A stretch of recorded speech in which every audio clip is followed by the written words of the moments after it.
Bismillahirrahmanirrahim. Assalamualaikum warahmatullahi wabarakatuh. Perkenalkan, nama saya Nurul Hasfika dengan NIM L0212010116. Pada kesempatan kali ini, saya akan menjelaskan mengenai materi dari mata kuliah Genetika Populasi. Yang pertama, pengertian genetika. Genetika merupakan salah satu cabang dari ilmu biologi yang mempelajari faktor keturunan dan organisme atau studi tentang gen dan segala aspeknya. Kemudian, populasi. Populasi itu merupakan keseluruhan atau sekumpulan individu sejenis yang memiliki dari variabel yang menyangkut masalah yang diteliti. Kemudian, genetika populasi yaitu mempelajari tentang seluk-beluk gen sebagai unit dasar biologi yang mengontrol pewarisan sifat yang dalam perikanan itu digunakan sebagai metode atau alat analisis sebagai evaluasi. Selanjutnya, kromosom. Nah, kromosom ini merupakan sebuah molekul DNA panjang yang mengandung sebagian atau seluruh materi genetik suatu organisme, di mana berdasarkan fungsinya, kromosom ini terbagi menjadi dua, yaitu autosom dan gonosom. Autosom ini disebut autosom tubuh, di mana kromosom ini membawa ciri atau sifat sel tubuh. Kemudian yang kedua, gonosom. Gonosom ini disebut juga gonosom kelamin yang terdiri dari kromosom X dan Y. Selain itu, berdasarkan letak atau bentuknya, kromosom juga terbagi atas 4, yaitu yang pertama, telosentrik, yang kedua, akrosentrik, yang ketiga, submetasentrik, dan yang keempat, metasentrik. Nah, pada gambar A ini merupakan telosentrik, di mana sentromernya itu berada di ujung. Kemudian pada gambar B merupakan akrosentrik, di mana sentromernya itu berada di ujung, tetapi sudah terdapat lengan walaupun masih sedikit, masih pendek. Kemudian yang ketiga merupakan submetasentrik, yaitu sudah memiliki lengan panjang serta lengan pendek. Kemudian yang bagian D ini merupakan metasentrik, di mana lengannya ini sama panjang.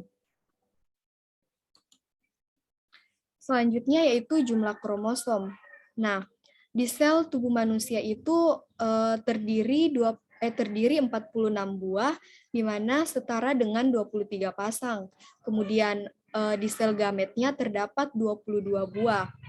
Ini merupakan gambar kromosom pria dan ini merupakan gambar kromosom wanita. Selanjutnya yaitu pengertian gen, DNA, dan RNA. Gen itu merupakan unit pewarisan sifat bagi organisme hidup, sedangkan DNA itu merupakan informasi genetik yang dimiliki makhluk hidup yang akan diturunkan pada keturunannya. Kemudian RNA itu sendiri merupakan singkatan dari ribonucleic acid, yang merupakan salah satu materi genetik yang terdiri dari nukleotida, di mana dalam tubuh manusia itu RNA itu berperan sebagai pembawa informasi genetik dan menerjemahkannya dalam sintesis berbagai macam protein. Selanjutnya, perbedaan DNA dan RNA. Nah, perbedaan yang pertama itu, DNA itu merupakan deoksiribonukleis nucleic acid, dan RNA itu sendiri merupakan ribonucleic acid. Selanjutnya, berdasarkan bentuknya, DNA itu memiliki rantai ganda atau biasa disebut dengan double helix. Sedangkan RNA itu sendiri dia bentuknya itu tunggal atau disebut single helix. Kemudian DNA ini sendiri ukurannya itu lebih panjang daripada RNA. Selanjutnya, DNA itu akan ditemukan pada 3 organel sel, yaitu pada nukleus, mitokondria, dan kloroplas.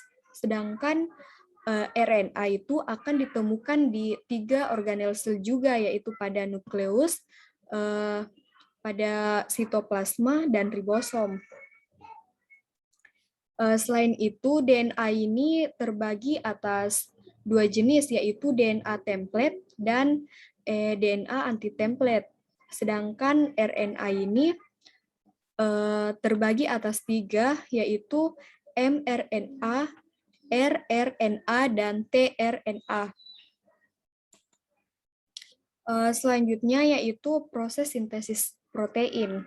Nah, sintesis protein ini terjadi pada 2 tahap, yaitu yang pertama pada tahap transkripsi, yang kedua tahap translasi.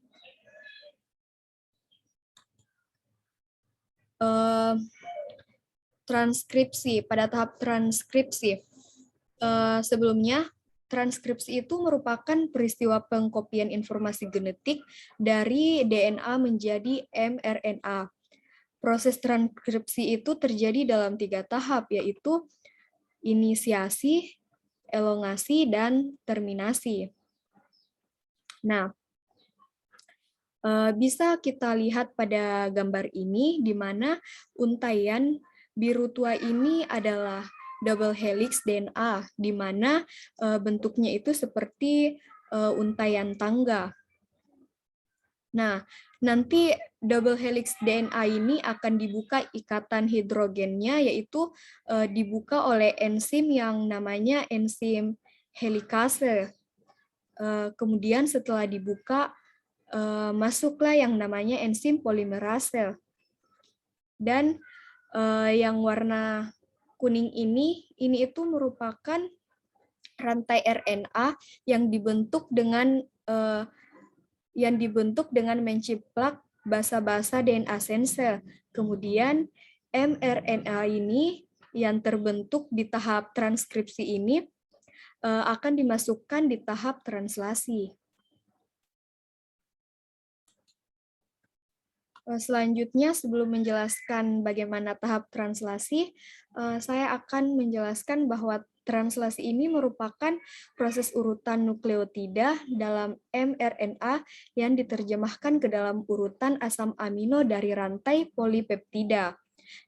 Selama proses ini, sel itu membaca informasi pada mRNA untuk menjadi sebuah protein, di mana pada proses translasi ini juga terjadi dalam 3 tahap, yaitu tahap yang pertama inisiasi, tahap yang kedua elongasi, dan tahap yang ketiga terminasi. Pada tahap pertama inisiasi. Nah, mRNA itu akan bersatu dengan ribosom dengan membentuk kompleks inisiasi. Ribosom dalam kompleks ini memiliki 3 kamar, yaitu E, B, dan A. Masing-masing kamarnya ini memiliki fungsi tersendiri dalam translasi. Kemudian tahap yang kedua yaitu elongasi, di mana pada proses ini rantai asam amino diperpanjang. mRNA dibaca menjadi 1 kodon dan asam amino sesuai dengan kodon itu ditambah ke rantai protein selama masa elongasi. tRNA ini bergerak menuju situs A, P, dan E ke arah ribosom, di mana proses ini diulang terus-menerus saat kodon baru dibaca dan asam amino itu baru ditambah pada rantai. Selanjutnya yaitu tahap yang ketiga, tahap terminasi, di mana di mana pada proses terminasi, rantai polipeptida itu dilepaskan.